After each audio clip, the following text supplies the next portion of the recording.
ternyata kualitas udara di pagi hari itu bukan yang terbaik. Kualitas udara terbaik di Indonesia itu jam 14. Pejabat pemerintah daerah Ya. sama pusat itu saling lempar-lemparan nih Mas. PPID merekomendasikan kita memakai masker lagi. Euforianya mungkin kita tahan dulu gitu karena ya ada kondisi seperti ini. Kata kunci yang terakhir, tanggung jawab sosial.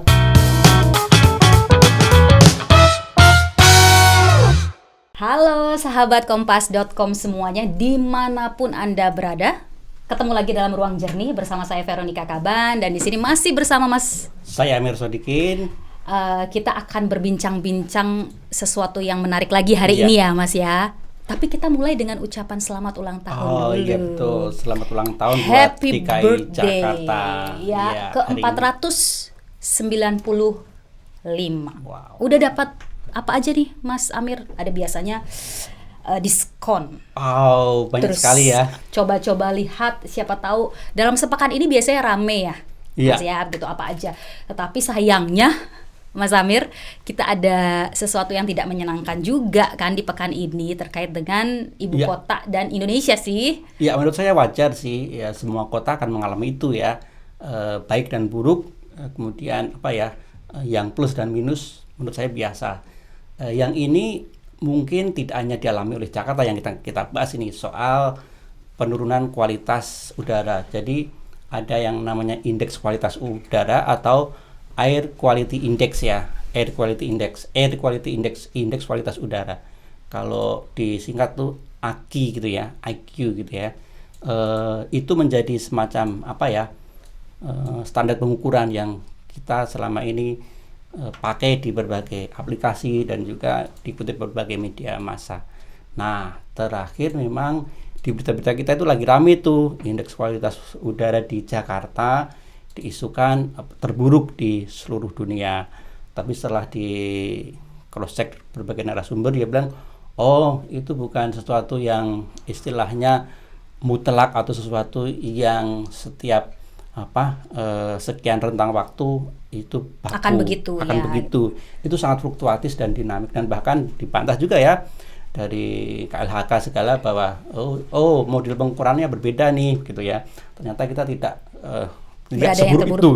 seburuk itu. Nah, kita nomor sekian gitu ya. Kalau tidak salah menurut Kementerian Lingkungan Hidup itu 44 urutan kita Mas Amir. Ya, betul. Tapi berarti sahabat kompas.com bisa ngecek sendiri Mas? Ya, di berbagai aplikasi ya, banyak ya. Misalnya di icare.com itu juga punya aplikasinya. Terus kemudian weather.com juga punya istilahnya model yang berbeda ya. Ini semua beda-beda nih model pengukurannya ya. Jadi jangan salah paham ketika di icare.com itu berbeda dengan misalnya weather.com, berbeda dengan BMKG. Oh ya, BMKG ada juga di websitenya ya. Karena model pengukuran yang berbeda-beda. Jadi di kementerian juga websitenya ada tuh Mas? Ada juga ya. Tapi memang ini bukan satu pola hidup yang biasa kita lakukan ya Mas ya, ngecek kualitas udara di sekitar kita. Kita baru terbiasa ngecek cuaca besok, hujan, berawan kayak gitu ya. Tapi besok pagi itu indeks kualitas udara Jakarta berapa itu kita belum terbiasa. Padahal itu kan penting untuk sekarang ya. Ketika kota-kota di Indonesia itu ternyata ini kalau dari summary sekarang itu misalnya ya, itu di atas rata-rata rekomendasi yang diberikan oleh WHO. Berapa sekarang deh? Rata-ratanya itu Indonesia tadi 100, di posisi ke-6 sekian lah kali okay. melebihi ambang batas yang direkomendasikan WHO. Itu berarti hampir seluruh kota di Indonesia itu ini ya tinggi ya. Tapi ada juga kota-kota yang hijau gitu ya, digambarkan dengan warna hijau. Nah, tadi kita mau mengedukasi dulu nih Mas ya gitu, bahwa kalau baca mappingnya nanti ada warna-warna yang diberikan di aplikasi. Untuk beberapa aplikasi ya, aplikasi lain mungkin tidak melakukan hal yang seperti itu. Itu cuma rekomendasi ya, jangan menganggap kalau sekian aku nggak boleh keluar rumah bisa membuka jendela itu enggak. Terus tiba-tiba izin dari kantor gitu ya Mas ya. Kenapa kualitas udara buruk gitu kan? Tapi kan nggak serta-merta seperti itu. Iya betul. Kalau keluar pakai masker karena polutan udara terutama ini ya PM25 ya. PM25 itu partikel yang polutan yang ukuran partikelnya itu lebih kecil dari sel darah merah kita, jadi sangat-sangat kecil. Makanya kita harus pakai masker. Kalau warna merah tadi seperti itu, direkomendasikan pakai masker. Terus bagi yang punya baby, kalau tidak punya ini ya persiapan proteksi yang baik, ya jangan sembarangan membawa baby ke luar ruangan ketika indeks kualitas udaranya sebegitu berbahayanya.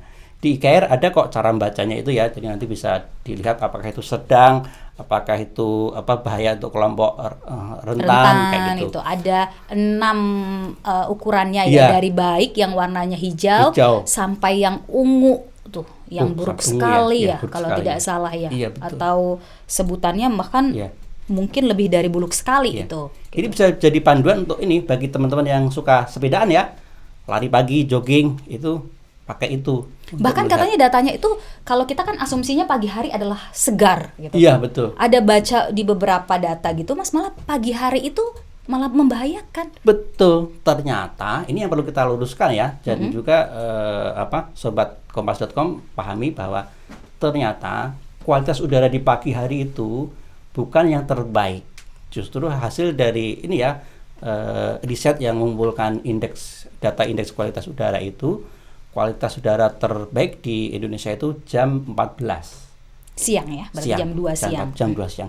Tapi bukan berarti setelah pagi hari itu kualitas udara juga sudah semuanya baik ya, dan jam 14 itu juga baik, bukan berarti seperti itu kesimpulannya. Jangan sampai misalnya di Jakarta ya, kita di Jakarta, kan katanya terbaik jam 14 gitu ya. Kemudian lari jam 2 misalnya tanpa masker, tapi ternyata indeks kualitas udara di jam itu ternyata masih buruk misalnya, masih merah gitu. Jangan gitu ya, karena kita harus prepare ya. Pertama kita lihat dulu datanya, data jam itu berapa, itu penting juga. Ya, jadi ini fluktuatif. Ya, bahkan kita harus terbiasa sekarang, gitu ya, cek sekarang mungkin beda lagi tadi peringkat tadi ya.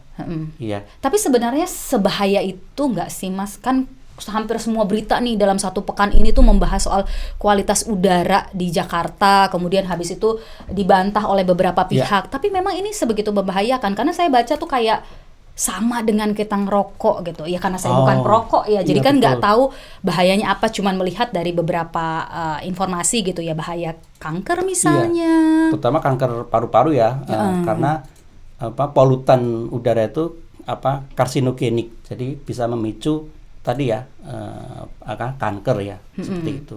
Pasti penelitiannya ini masih berkembang ya, dan kita belum bisa menyimpulkan lebih jauh. Tapi yang jelas polutan apalagi di ibu kota ya, itu memang buruk bagi kesehatan, dan itu sudah terbukti sih. Setara dengan 3 kali orang yang meminum minuman keras, segitu bahayanya gitu, sahabat kompas.com. Bahkan 6 bisa dibandingkan dengan HIV tadi ya. Iya, 6 kali lebih bahaya daripada HIV. 6 kali lebih bahaya dari HIV AIDS. Iya, dan tampaknya kok kalau saya ya secara pribadi Mas Amir, kok kayak ya di sekitar kita masih santai saja. Kalau sebegitu membahayakan, bukankah harusnya ada pergerakan-pergerakan yang sangat terlihat gitu Mas Amir? Terutama begini ya, bagi kita yang masih mempercayai pagi hari itu kualitas udara baik, itu segera itu direvisi. Satu, untuk pribadi ya, untuk direvisi untuk pribadi ya. Jadi kenapa pagi hari itu lebih buruk kualitas udaranya? Ternyata ketika ini awalnya dari malam hari ini. Ketika malam hari itu udara itu kan cenderung lebih dingin ya, sehingga molekul udara itu lebih berat, dan akhirnya stuck di atmosfer yang namanya udara kotor atau polutan itu ya. Udara yang penuh dengan polutan itu stuck, nggak bisa terbang. Jadi mereka tinggal di lapisan bawah, atmosfer kita, bahkan sampai ke bawah ya. Itu dari malam, dini hari sampai pagi hari.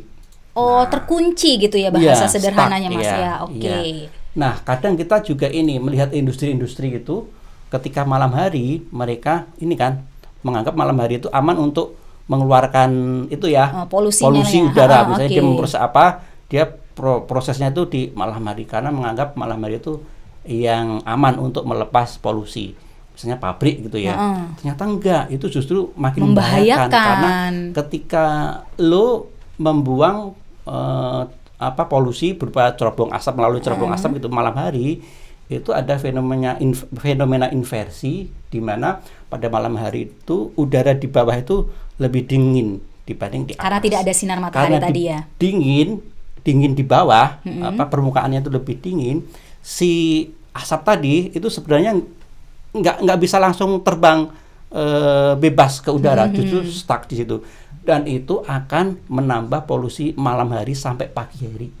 Sehingga pagi hari itu masih yang kita anggap bersih, udara itu bahkan lebih buruk dibanding. Tapi ini untuk kondisi yang lokasinya tadi merah, orange gitu ya? Enggak, ini berlaku untuk semua daerah ya, terutama yang punya sumber-sumber polutan dari asap kendaraan, asap dari cerobong pabrik dan sebagainya, industri kayak gitu. Itu akan memperburuk ini pagi hari.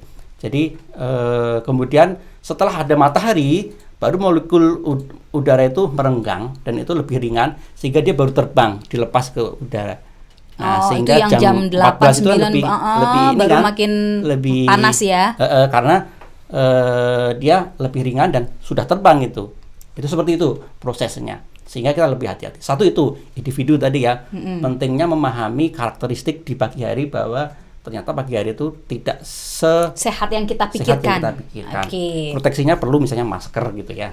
Yang kedua, ini saya lihat ya yang dijanjikan pemerintah ya, daerah membangun itu kan taman-taman kota dan lain sebagainya. Ruang terbuka hijau, apalagi? Kemudian ya membangun hutan-hutan itu ya, betul. Perkotaan itu oke, dan harus kita dukung ya, daripada misalnya ya trotoar-trotoar yang tadinya dipenuhi dengan pohon perindang itu kemudian diganti dengan hal yang sifatnya ini ya artifisial, itu jangan ya. Makanya kita salut buat misalnya aktivis atau siapapun yang konsen, misalnya kalau ada penebangan pohon di trotoar itu mereka speak up, itu memang sudah pada tempatnya. Baik gitu ya. Karena itu betul. Salah satu yang menolong tadi ya, ruang terbuka hijau tadi itu gitu ya. Iya, betul. Gitu. Tapi kan sebenarnya tidak cuma itu. Ternyata kan penyebabnya juga tadi selain dari kondisi alam, cuaca gitu ya. Tapi juga ada penyebab-penyebab yang tadi bahkan kalau saya baca itu Mas Amir dari rumah tangga juga, pembakaran rumah tangga, kemudian kendaraan tadi ya. Apalagi akhir-akhir ini merasakan nggak Mas ketika sudah mulai aktif lagi? Oh iya. Itu sudah seperti normal kembali kan? Macetnya ini seperti tiada henti. Bukan new normal lagi sekarang.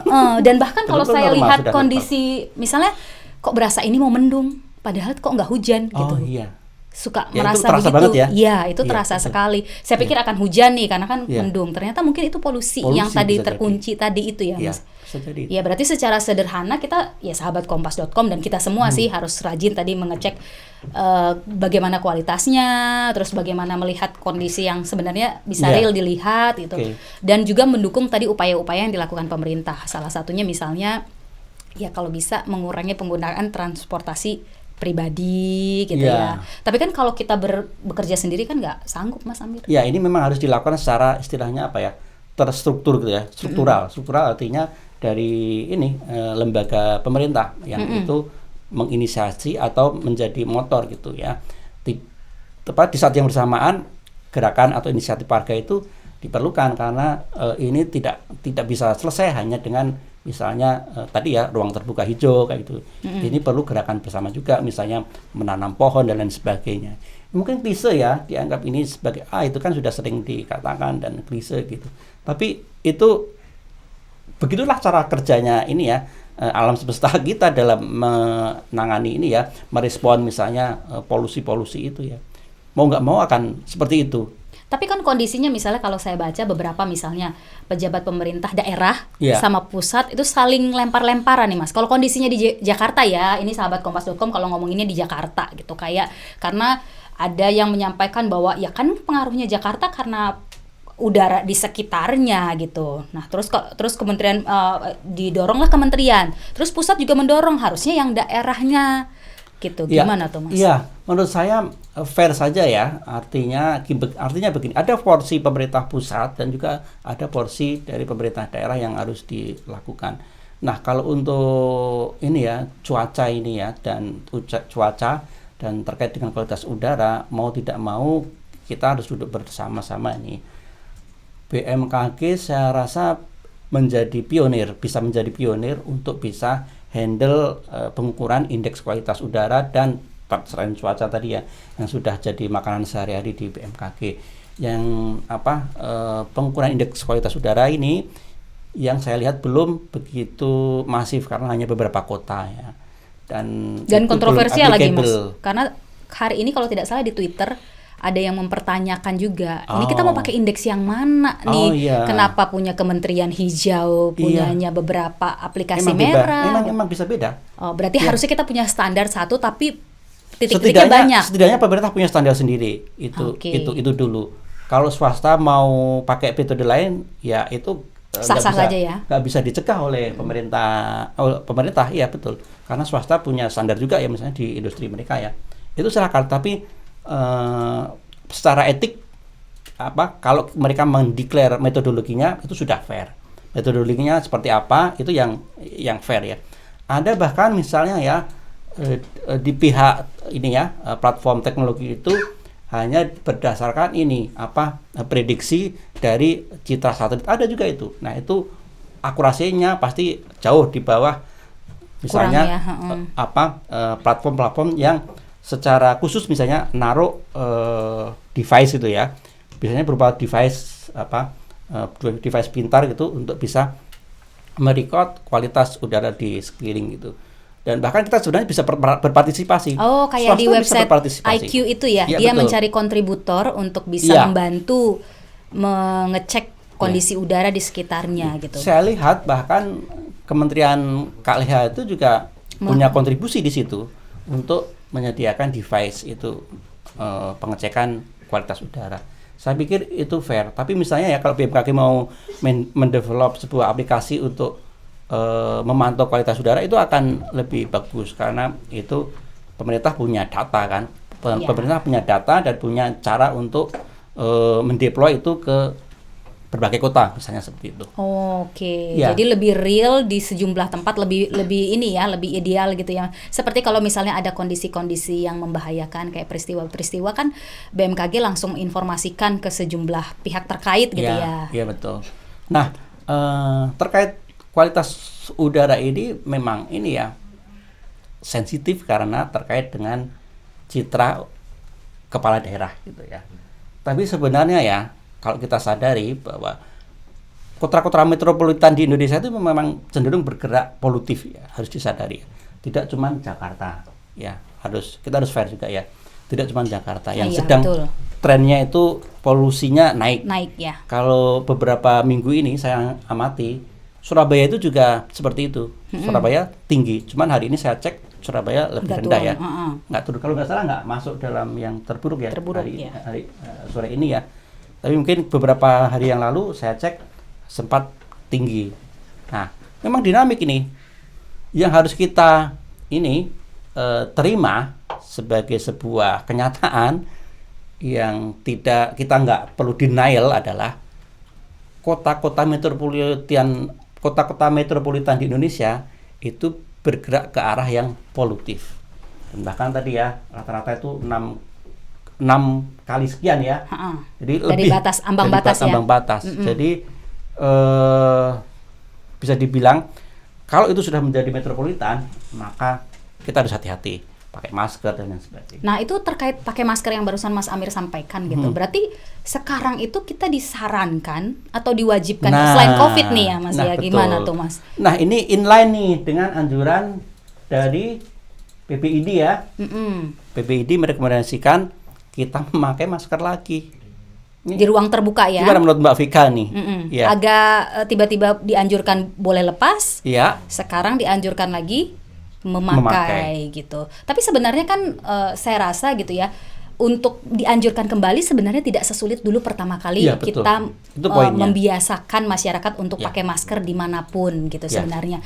Tapi kadang-kadang kan kalau misalnya kondisi-kondisi seperti ini nanti sebentar-sebentar disarankan dibuka, sebentar-sebentar boleh buka, sebentar-sebentar disarankan pakai masker lagi, mungkin masyarakatnya juga bingung Mas gitu.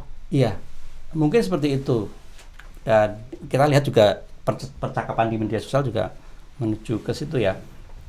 Tapi menurut saya ada satu hal yang perlu kita tekankan, bahwa behavior memakai masker yang kita sudah berhasil tanamkan, yang kita sudah sukses laksanakan selama 2 tahun ini, itu sebenarnya adalah modal sosial kita. Itu adalah modal sosial kita. Modal sosial kita yang sangat kuat, yang setiap saat itu bisa kita pakai untuk kebutuhan yang diperlukan. Seperti Ibuan Idi ini ya, Idi mengimbau Presiden Jokowi untuk ini merekomendasikan kepada warganya kembali memakai masker lagi terkait dengan kasus COVID yang mulai merangkak naik gitu. Jadi akhir-akhir ini angka COVID itu sudah melebihi 1.000 per hari. Nah, menurut saya imbauan ID ini fair juga ya, fair dan tidak mengada-ngada. Soalnya begini, ketika kita dialog secara ini ya personal gitu ya sama entah tetangga atau apa, itu dianggap itu wah itu angkanya dibuat-buat Pak gitu misalnya. Saya percaya bahwa ini bukan sesuatu yang seperti itu. Dan kita sudah lama ya menangani COVID ini 2 tahun.